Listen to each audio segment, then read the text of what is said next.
Hello everyone, this is Clark of Lois and Clark's Money Pit here on WQNA Springfield.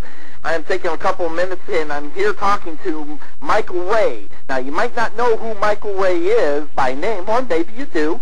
However, if I mention the name Kool in the gang, that might help you know who I may be talking about. Michael is a trumpet player there for my favorite band, Kool and Gang, and they've been my favorite band for over 30 years, and of course they've been playing for 40. Mike, thanks for taking a couple of minutes of your time and talking to us here and to the people of Springfield, Illinois, and WQNA. Well, welcome to the Money Pit. Yeah, this is the Money Pit. Nice to see you guys. Yeah, thanks for taking that time. Mike, we're here talking about Kool and the Gang with my favorite band, and I just have a couple, some questions we'd like to ask you here. I know you have an extensive music background, but I was reading about you and learning a little bit more about you, and I came across this thing that said that you did some work with Barry Manilow. What's that all about?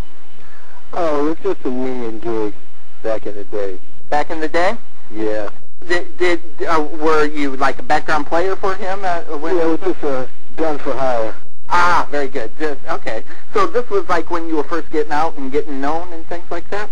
Yeah, that was back when I was playing with Patti LaBelle, and it goes way back. Wow, that's some good name dropping though, Patti LaBelle. Yeah, that's the group I left, when I'm born in Trenton, New Jersey. I left town with Patti LaBelle and the Bluebells. Ah, and also you did some work with the Shylights then too, right? Oh yeah, everybody coming out of Philly. You bet. Instant Funk was a backup group down Sigma Sound, and they played for, OJ's and Harold Melvin, and a lot of groups coming. In fact, we just played, backed up Howard Hewitt when he came to play the Philadelphia Armory. Wow. Which was a great gig. That is a great gig. So, also heard that Kool and the Gang's actually trying to get in like Celine Dion over there in Vegas. You guys working on a Vegas deal over there?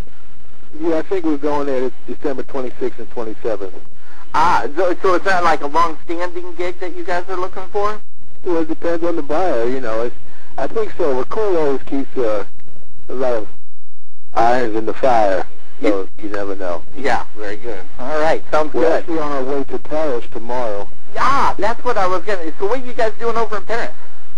Well, we got to deal with Procter & Gamble, and we're doing a big party over there for them. Okay. Is that with Kool and the Gang with the corporate sales, what you guys do? Yeah, it's a corporate, it's cool. Very good. Just some basic questions that we like to always know pretty much. What is your feeling about today's music industry and where it's going, and what do you think about that sampling that's going on? And from what I hear, Kool and the Gang is one of the most sampled bands in the world. Well, that is true. Everybody gets a little piece of the action, but sampling has been going on for so long.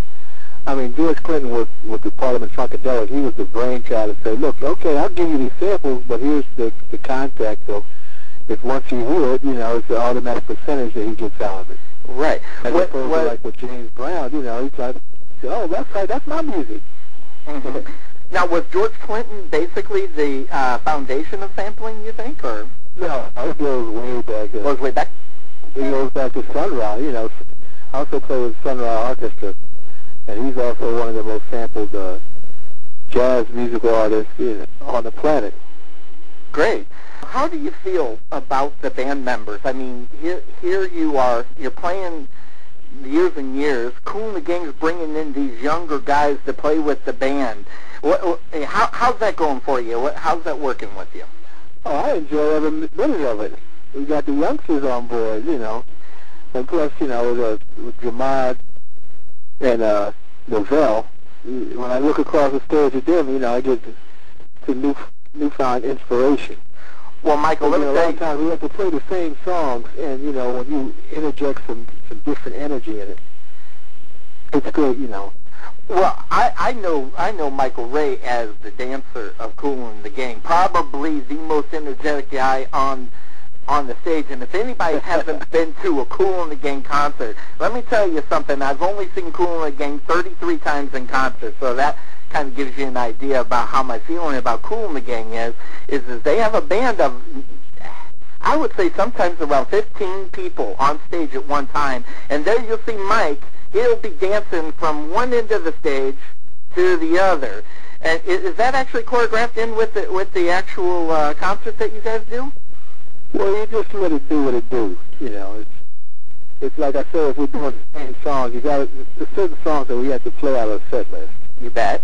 And it's just try to recreate something different on each song, for each moment.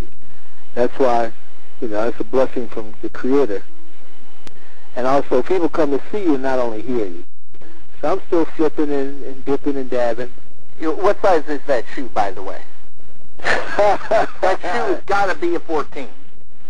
Yeah, but you're close. You're very close. Hey, now, now, I want to talk to you about this. I don't know if it's necessarily a new venture. Give me a little idea of what the Cosmic Crew is all about. Well, it's like a combination of what I've learned from Kool and the gang and from the Sun Ra Orchestra. And it's called, you know, Jazz Funk of the Future. You know, it's like a... Well, see, Sun Ra was one of the first musicians to play electronic keyboards in jazz.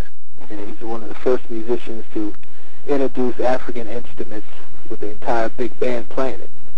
And he played with Fletcher Henderson, who was considered the grandfather of big band arranging. So, in fact, they just came back from Europe, and to incorporate what I've learned from that, because every show is a spectacle. You know, it's like a journey. And with the big shows that Kool and the gang is present, you know, with presentations, so it's a trip. That's one of the reasons that we got hooked up with Fish, you know, good friends of mine, Trey Anastasio, and Widespread Panic, and it's like a jam band circuit out there also. So yeah, I saw that on and folks, this is Wqna Springfield. If you get a chance, you guys have to check out this MySpace page. There is some music on there, and it's actually downloadable. I think we're actually in the process of doing that, downloading this music off the Cosmic Crew. Is there any other ways in order to get a hold of some of that music that you guys are doing there with the Cosmic Crew? Do you have a CD out or anything like that? Well, it's all in New Orleans, and the distributor's been going through so much after Katrina, you know. But you can send away. I mean, if you write to the MySpace page, Microwave Music 1, and yeah, we'll send you something. That sounds good. Now, you mentioned Katrina. How is that, even to this day, still affecting music down there? And taking the fact that you guys are kind of a new band, how is it to get your music out compared to 20 years ago, compared to now? Well, 20 years ago, you would still have to send an A&R person, the artist and repertoire, to check you out. But now the A&R men are lawyers. Right. And if you have any sellability, and then, you know, when Clear Channel stepped up to the plate, you won't hear any new music. You know, it's like Clear Channel was a small radio station in Texas that had like 4 markets, and by the time they got busted, they had 8 markets, which is illegal. I mean, they own every amphitheater, billboard, sign on buses, sign on park benches. So they really control what you hear, which that led to developing more of an independent labels. And, you know, it's like Fish. I mean, they made $36 million one year. They had no radio sales. So it really went underground. Wow. And then the thing with internet, you know, people are just putting this stuff out there. You don't have to go into a studio and press 1,000 CDs if you only get an order for 12. So you just have to build a market. And that's one thing I learned from Fish. They treat their audience and fan base with much respect. I tell you, there has been a lot of good music to come out of New Orleans, and also in that area, and that era is amazing.